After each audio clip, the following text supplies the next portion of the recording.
গত ক্লাসে আমি আলোচনা করেছিলাম কি করে আমাদের ওই ওয়েবসাইটের টাইটেল এবং ট্যাগলাইন মানে ওয়েবসাইট ডেসক্রিপশনটা কি করে ডায়নামিক করব এবং কি করে মেনু ডায়নামিক করব সেটা আমি দেখিয়েছিলাম। মানে মেনু বলতে আমাদের যে ড্যাশবোর্ডে অ্যাপিয়ারেন্সের ভেতরে যে মেনু সেকশন রয়েছে, আমাদের ড্যাশবোর্ডে অ্যাপিয়ারেন্সের ভেতরে যে মেনু সেকশন রয়েছে সেইখান থেকে আমরা মেনুটাকে কি করে শো করব ফ্রন্ট এন্ডে সেটা আমি দেখিয়েছিলাম। এবং আরেকটা জিনিস যেটা দেখিয়েছিলাম সাইট টাইটেল এবং সাইট ডেসক্রিপশন বা ট্যাগ লাইন, সেটা কোথায় করেছিলাম? আমরা সেটিংস থেকে করেছিলাম। সেটিংসের ভেতরে গেলে যে আমরা সাইট টাইটেল এবং ট্যাগ লাইনটা এটা আমরা ডায়নামিক করেছিলাম। তো তোমরা তোমরা যারা আগের ক্লাস দেখেছো, আগের টিউটোরিয়াল দেখেছো, তোমরা সেটা মানে শিখেছো অলরেডি। আর যারা দেখোনি তারা আমার আগের টিউটোরিয়ালটা দেখে নিও, তাহলে তোমরা এই দুটো জিনিস ডায়নামিক করা কীভাবে ডায়নামিক করতে হয় সেটা তোমরা জেনে যাবে। ঠিক আছে। এছাড়া আরও কিছু হেডার ফাইলে আমরা মেটা ট্যাগ, ল্যাঙ্গুয়েজ অ্যাট্রিবিউটস এগুলো দেখিয়েছিলাম। তোমরা যারা দেখোনি আগের টিউটোরিয়ালটা দেখে নিও। আচ্ছা, আজকে যেটা আমি দেখাবো সেখানে এই লোগোটাকে আমরা ডায়নামিক করা দেখাবো। মানে কি করে আমরা ড্যাশবোর্ড থেকে এই লোগোটাকে ম্যানেজ করব, মানে ড্যাশবোর্ড থেকে আমরা কি করে আপলোড করব। ঠিক আছে, তো দেখিয়ে দিই আগে কোথা থেকে আমরা লোগোটাকে আপলোড করব। এখানে এখন আমার কোডিংয়ের ভেতরে রয়েছে। তোমরা যদি দেখো আমার হেডার ফাইল মানে হেডার ডট পিএইচপি ফাইল তোমরা যারা দেখছো বা এই যে আমার যে থিমটা, সেই থিমের হেডার ডট পিএইচপি ফাইলে তোমরা এই লোগোটা দেখবে ম্যানুয়ালি বসানো রয়েছে। তো আমি দেখি, এই দেখো আমার হেডার ফাইলটা খোলা রয়েছে, হেডার ডট পিএইচপি। এইখানে দেখো ইমেজ এসআরসি করে কোডিংয়ের ভেতরে আইএমজি ফোল্ডারের ভেতর লোগো ডট পিএনজি বলে আমার এই ইমেজটাকে শো করছে। তো এটা আমার কোডিং থেকে আসছে। তো এটা কোডিং থেকে তো নিয়ে এলে হবে না, আমাকে ডায়নামিক করতে হবে। এবং এই মুহূর্তে তুমি যদি লোগোর উপরে ক্লিক করো বা হোভার করে দেখো, নিচে লেফট বাটন কর্নারে তোমরা লিঙ্কটা দেখতে পারো, ইন্ডেক্স ডট এইচটিএমএল রয়েছে এবং ক্লিক করলে সেটা পেজ নট ফাউন্ড দেখাবে।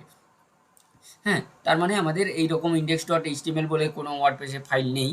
তো সেটা আমাদের ডায়নামিক করে দিতে হবে। মানে এই লোগোতে ক্লিক করলে আমাদের ল্যান্ডিং পেজ বা হোম পেজে সবসময় আসবে। তুমি যে কোনো ইনার পেজ থেকে যখন লোগোতে ক্লিক করবে, এটা আমাদের হোম পেজে চলে আসা উচিত। এই মুহূর্তে আসবে না, কারণ আমাদের স্ট্যাটিক্যালি করা রয়েছে।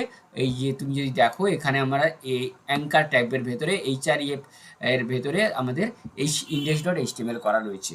হ্যাঁ, সেই কারণে আমরা এখন যখনই লোগোর উপরে ক্লিক করছি তখন এখানে ইন্ডেক্স ডট এইচটিএমএল চলে এসে নট ফাউন্ড দেখাচ্ছে। ঠিক আছে, তো আমরা এটাকে ডাইনামিক্যালি নিয়ে আসবো। এবার ডাইনামিক্যালি কোথা থেকে নিয়ে আসবো? তোমরা যদি দেখো ড্যাশবোর্ডে অ্যাপিয়ারেন্সের ভেতরে একটা হেডার বলে সেকশন রয়েছে, তোমরা দেখতে পাচ্ছ। এই হেডারে ক্লিক করব। হেডারে ক্লিক করে আমরা এখানে দেখতে পাবো হেডার ইমেজ বলে। এই হেডার ইমেজে আমরা যেই ইমেজটা আপলোড করব সেই ইমেজটা আমাদের এই লোগোতে শো করবে। ঠিক আছে, এই মুহূর্তে আমাদের কোনো ইমেজ এখানে আপলোড করা নেই। তো তার আগে কি করতে হবে? আমাদের একটা কোড লিখতে হবে। যে কোডটা কি করবে, এইখানে ইমেজটা যেটা আপলোড করব সেই ইমেজটাকে ডিসপ্লে করাবে এই সেকশানটাতে। ঠিক আছে, তো কোডটা আমি এখানে তোমাদের লিখে রেখেছি, তো সেটা আমি এখানে কপি পেস্ট করে দেব। ঠিক আছে, তারপরে ওই কোডটাকে আমি আমার ভিডিওতে ডেসক্রিপশান বক্সে দিয়ে দেব। তোমরা যখন কাজ করবে ওই কোডটা কপি করে তোমাদের যেখানে লোগো, মানে এই যে দেখো ডিপ ক্লাস, তোমাদের ডিপ ক্লাস লোগো রয়েছে, তোমাদের হয়তো অন্য কোনো ক্লাস থাকতে পারে, তার ভেতরে এই অ্যাঙ্কার ট্যাগটাকে রিমুভ করে পুরো আমার অ্যাঙ্কার ট্যাব আমি যতটা হাইলাইট করেছি পুরো সেকশনটা রিমুভ করে আমার ওই কোডটা বসিয়ে দেবে। ঠিক আছে, তো দেখো আমি প্রথমে কোডটা বসাচ্ছি। তোমরা যারা আমার যে ইউটিউব ডেসক্রিপশান বক্স থেকে কপি করবে, আমি ওই কোডটাকে কপি করছি আগে। ঠিক আছে, তো আমি দেখো এই পুরো সেকশানটা ডিলিট করলাম, ডিলিট করে এখানে পেস্ট করে দিলাম। ঠিক আছে, তোমাদের একটা কাজ করতে হবে এখানে। তোমরা যদি আমার ডেসক্রিপশন বক্স থেকে কোডটা কপি করে পেস্ট করে দাও, কাজ করবে না। তাহলে কি করবে তোমরা, আমার এই যে অ্যাঙ্গেল ব্র্যাকেটগুলো আছে এগুলোকে চেঞ্জ করে তোমাদের কিবোর্ডের থেকে টাইপ করবে। ঠিক আছে, যেমন এইভাবে যতগুলো রয়েছে মানে গ্রেটার দেন লেস দেন যে সিম্বলটা রয়েছে সেইগুলো তোমরা ম্যানুয়ালি এগুলোকে রিমুভ করে দেবে, ঠিক আছে? এটা কিন্তু অবশ্যই করবে, না হলে কাজ করবে না। কারণ এখানে আমি একটা বিশেষভাবে এই অ্যাঙ্গেল ব্র্যাকেটগুলো দিয়ে লিখেছি, কারণ ইউটিউবে ডেসক্রিপশানে অ্যাঙ্গেল ব্র্যাকেট লিখা খুবই অসুবিধে হয়, লেখা যায় না, সাপোর্ট করে না। তো আমি একটা বিশেষ প্রসেস ইউজ করে আমি ওই অ্যাঙ্গেল ব্র্যাকেটগুলো লিখেছি। তাই তোমরা কি করবে, ওই অ্যাঙ্গেল ব্র্যাকেটগুলো যেখানে যেখানে পাবে ডিলিট করে তোমরা কিবোর্ড থেকে টাইপ করে দিও, ঠিক আছে? এইটুকুই তোমাদের করতে হবে। তো আমি আর করছি না, তোমরা এবার করে নিও, ঠিক আছে? তো আচ্ছা, আমি সবগুলো যে অ্যাঙ্গেল ব্র্যাকেটগুলো রিমুভ করে নিয়েছি, হ্যাঁ, তোমরাও করে নিও। হ্যাঁ, এবার কী করো, এটাকে সেভ করবো আমরা। পরে আমি কোডটাকে দেখাচ্ছি। তোমরা এই মুহূর্তে কোডটা যদি বুঝতে না পারো কোনো অসুবিধে নেই, তোমরা কোথাও যে বলেছিলাম যে কোড বেস তৈরি করে সেখানে তোমরা এই কোডগুলোকে কপি করে রাখবে এবং হেডিং করে রাখবে যে টু মেক ডাইনামিক লোগো। হ্যাঁ, মানে লোগোটা আমাদের ওয়েবসাইটের লোগোকে ডাইনামিক করার জন্য আমরা এই কোডটা ইউজ করব। তোমরা যখন ওয়েবসাইট বানাবে তখন ডাইরেক্ট এই কোডটা কপি করে পেস্ট করে দিও, ঠিক আছে? তো তার আগে আমরা কোডটা আমি পেস্ট করে সেভ করে দিয়েছি। এবার আমি ফ্রন্ট এন্ডটাকে রিফ্রেশ করছি। রিফ্রেশ করলে নর্মালি দেখতে পাবে যে লোগোটা চলে গেছে। এখানে জাস্ট একটা টাইটেল দেখাচ্ছে, আমাদের লোগোটা চলে গেছে। কারণ এই মুহূর্তে এইখানে আমাদের কোনো লোগো আপলোড করা নেই। হ্যাঁ, এখন আমি যদি এখানে লোগো আপলোড করি, যে ইমেজটা আপলোড করি, তো এখানে সেটা আসবে, ঠিক আছে? চলো, কারণ আমি এখানে যে ইমেজটা আপলোড করলে ওই ইমেজটা ডিসপ্লে করানোর কোডটা অলরেডি বসিয়ে দিয়েছি আমাদের যে লোগো সেকশানে হেডার ডট পিতে, যেখানে লোগো ডিসপ্লে হচ্ছিল, ঠিক আছে? তো তার আগে আমি ও কোডটা যখন মানে আমরা এখন লোগোটা দেখতে পাচ্ছি না, কারণ আমাদের লোগোটা আপলোড করা নেই। তো আমি লোগোটা আপলোড করি, ঠিক আছে? তো আমি অ্যাড নিউ ইমেজ করছি। আচ্ছা, এখানে আমি আপলোড ফাইলস করে নিচ্ছি, সিলেক্ট ফাইল। এখানে আমার লোগো ডট পিএনজি বলে ফাইলটা রয়েছে, তো আমি এটাকে আপলোড করলাম। আমার অলরেডি আগে একটা আপলোড ছিল, আমি হয়তো কাউকে পড়ানোর সময় আপলোড করেছিলাম। তো তোমরা সেটা তোমাদের ফার্স্ট টাইম থাকবে না, তোমরা লোগোটাকে আপলোড করবে এইভাবে, তারপরে সিলেক্ট অ্যান্ড ক্রপ করবে। হ্যাঁ, ক্রপ করার পর দেখো এখানে স্কিপ ক্রপিং বলে রয়েছে, বা তোমরা যদি তোমাদের ইমেজকে ক্রপিং করতে চাও ক্রপিং করবে। এখানে এখানে এটা এইভাবে আপ ডাউন করে এটাকে বাড়ানো যায়।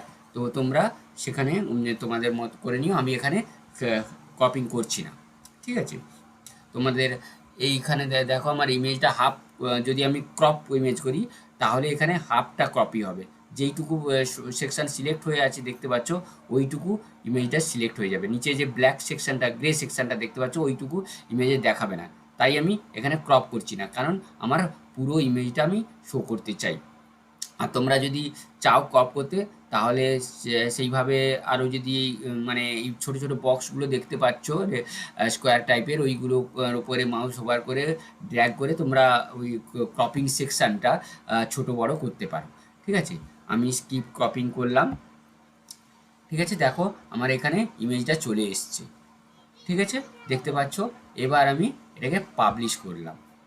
পাবলিশ করার পর যদি আমি রিফ্রেশ করি ফ্রন্ট এন্ড, দেখবো আমার লোগোটা চলে এসছে। দেখতে পাচ্ছ লোগোটা চলে এসছে। এখন যদি তুমি এই লোগোর উপরে হোভার করো এবং লেফট আমার স্ক্রিনের লেফট বাটন কর্নার দিকে তাকাও, তাহলে তোমরা দেখতে পাবে আমার ইউআরএলটা, ঠিক আছে? এখানে ক্লিক করলে আর আমার যে আগে পেজ নট ফাউন্ড আসছিল, এখন কিন্তু আর আসবে না। এখন আমি হোমে রয়েছি, ধরো আমি অ্যাবাউটে গেলাম, অ্যাবাউটে এসে আবার দেখো লোগোতে ক্লিক করছি, দেখেছো আমার এখানে চলে আসছে হোম পেজে, ল্যান্ডিং পেজে চলে আসছে। তুমি যে কোনো জায়গা থেকে ক্লিক করে যদি লোগোতে ক্লিক করো, দেখো আমার ল্যান্ডিং পেজটা চলে আসছে, ঠিক আছে? তাহলে আমার এই যে লোগোর যে লিঙ্ক, সেটাও আমার ডাইনামিক হয়ে গেছে এবং সঙ্গে সঙ্গে আমার লোগোটাও ডাইনামিক হয়ে গেছে, ঠিক আছে?